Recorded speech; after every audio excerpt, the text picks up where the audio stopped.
Indus Valley civilisation part 2 important sites and influences. Study IQ में आपका स्वागत है। मेरा नाम है आदेश सिंह।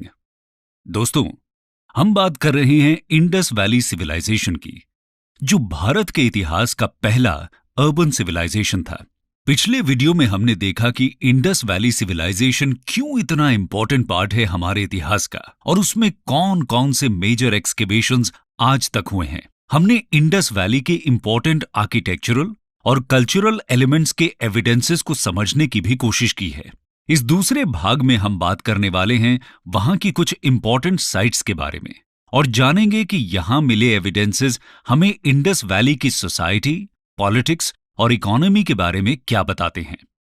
इसके अलावा इंडस वैली के डिक्लाइन को लेकर कई डिस्प्यूट्स हैं, जिसके बारे में हम इस वीडियो में जानेंगे।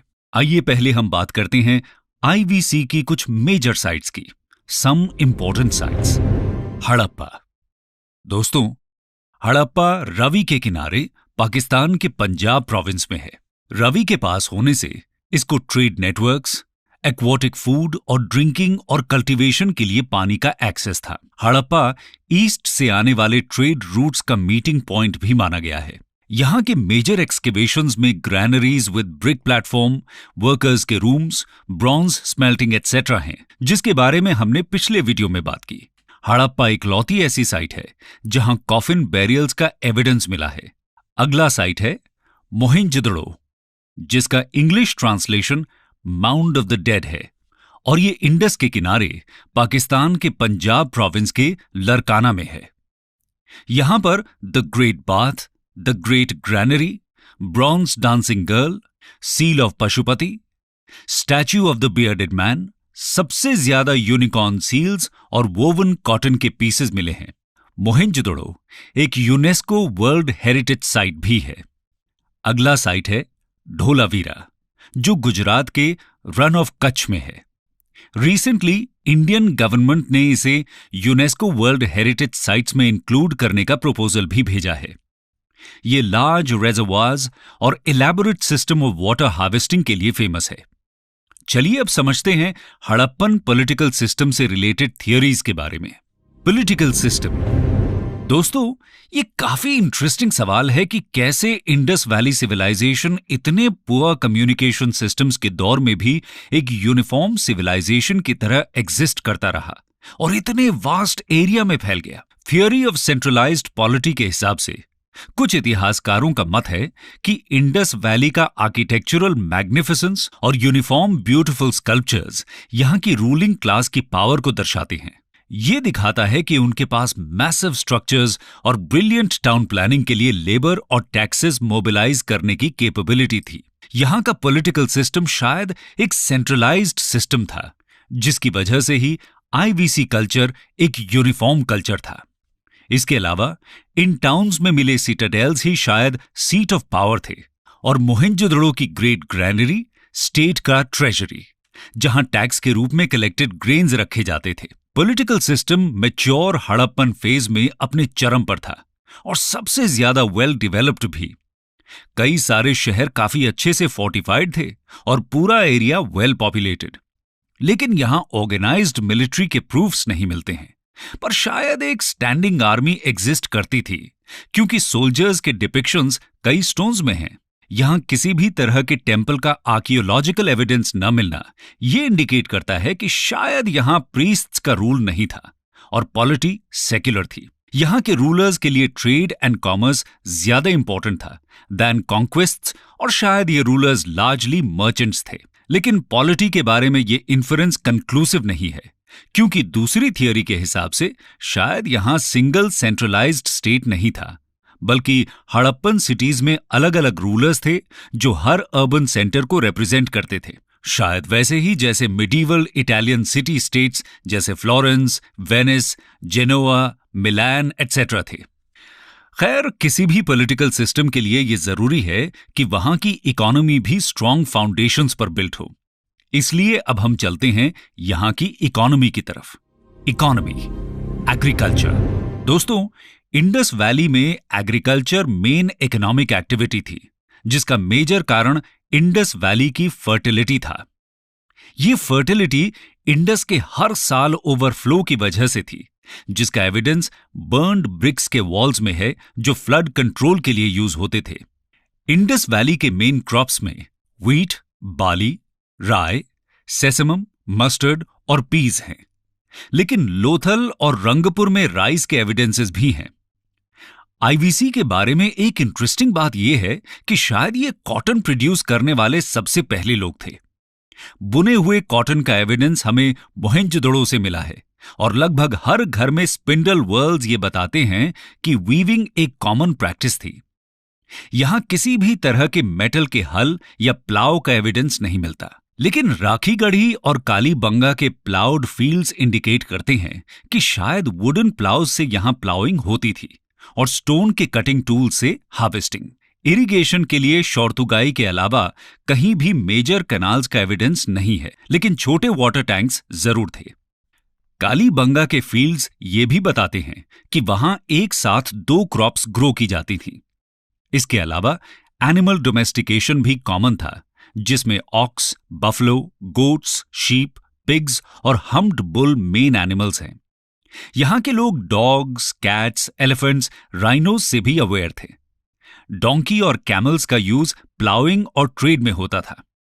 सबसे चौंका देने वाली बात यह है कि हड़प्पन्स हॉर्स से अवेयर नहीं थे, क्योंकि उस पर कोई कंक्लूसिव एविडेंस नहीं मिला है।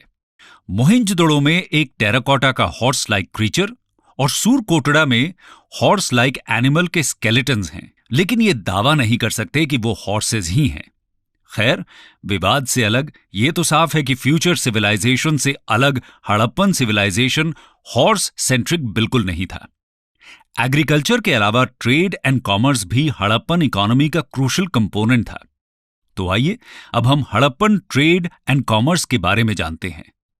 Economy, trade and commerce. Granaries में मिले सील्स, यूनिफॉर्म स्क्रिप्ट और वेट्स एंड मेजर्स यहां ट्रेड का इंपॉर्टेंस दिखाते हैं।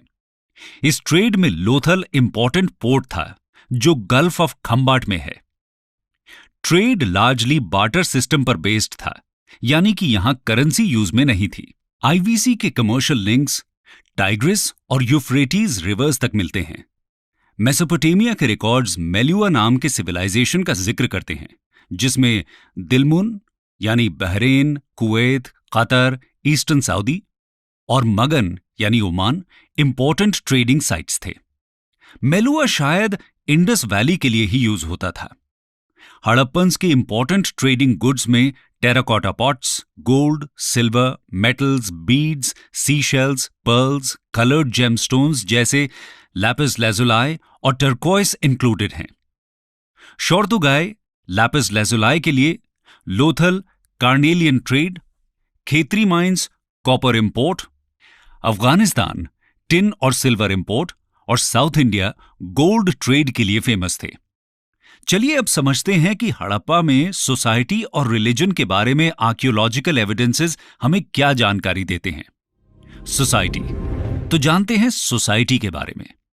यहां के समाज में शायद एक वेल एस्टैब्लिश्ड सोशल हायरार्की थी, जो सिटाडेल और लोअर टाउन्स की एग्जिस्टेंस में दिखता है।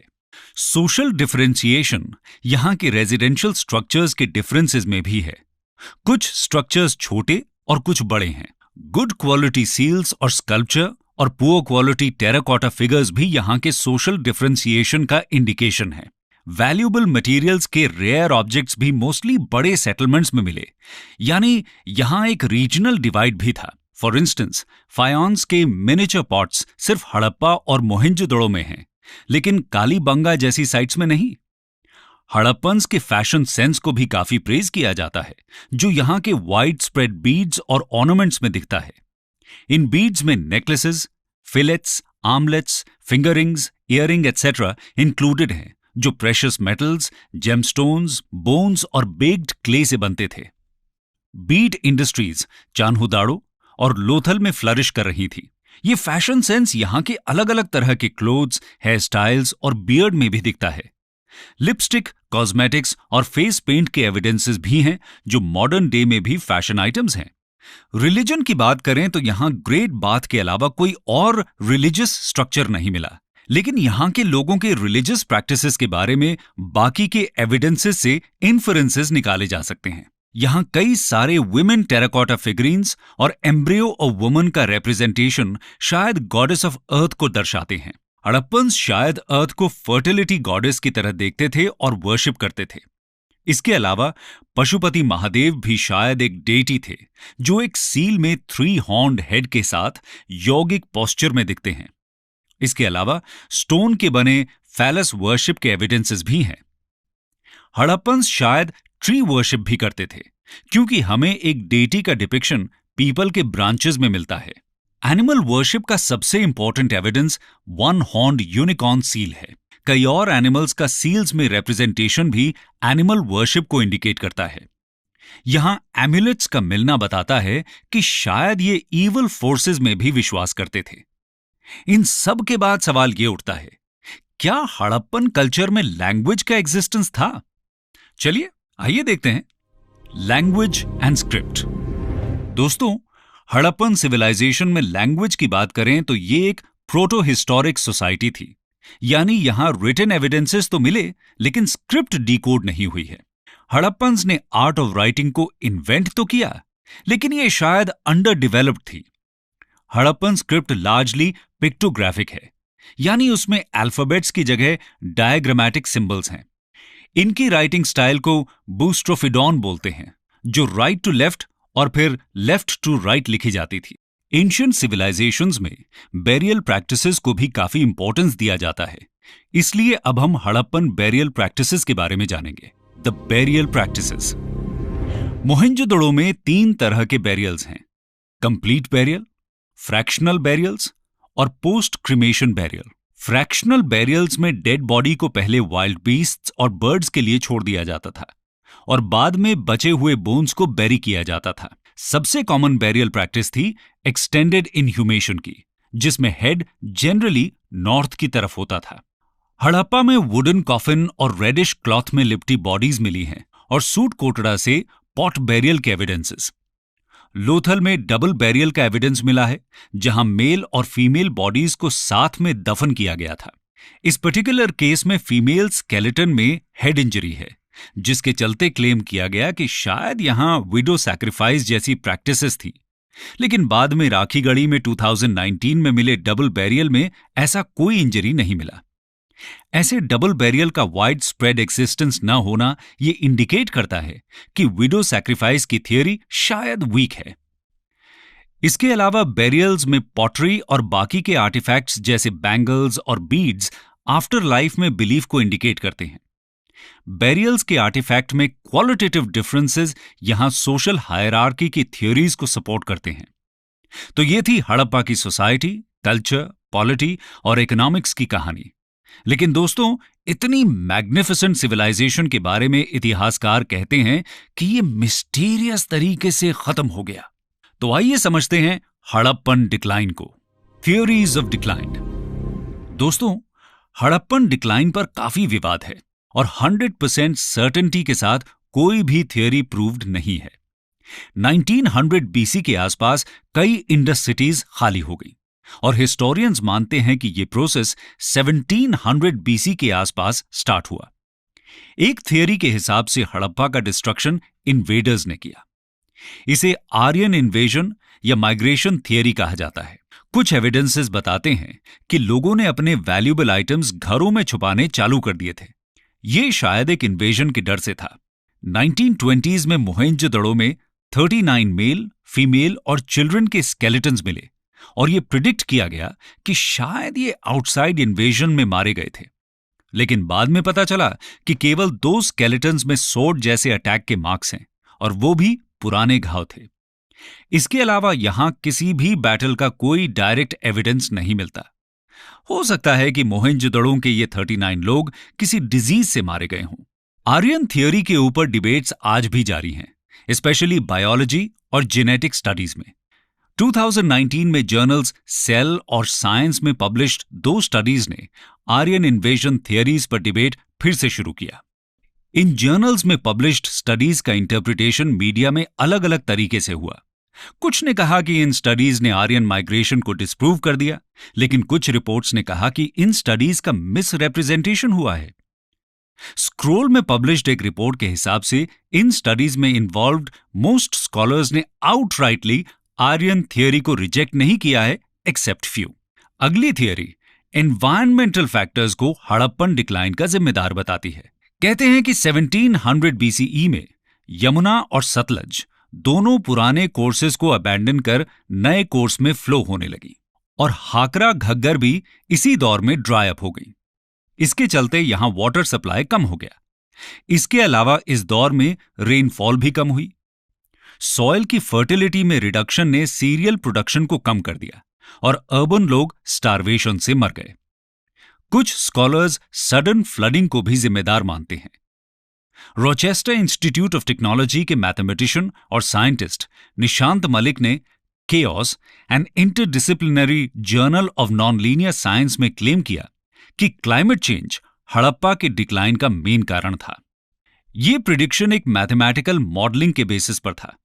इसके अलावा स्टैनफोर्ड यूनिवर्सिटी के जियोफिजिसिस्ट्स मनिका प्रसाद और आमोस नूर के हिसाब से अर्थक्वेक आईवीसी के डिक्लाइन का मेजर रीजन था।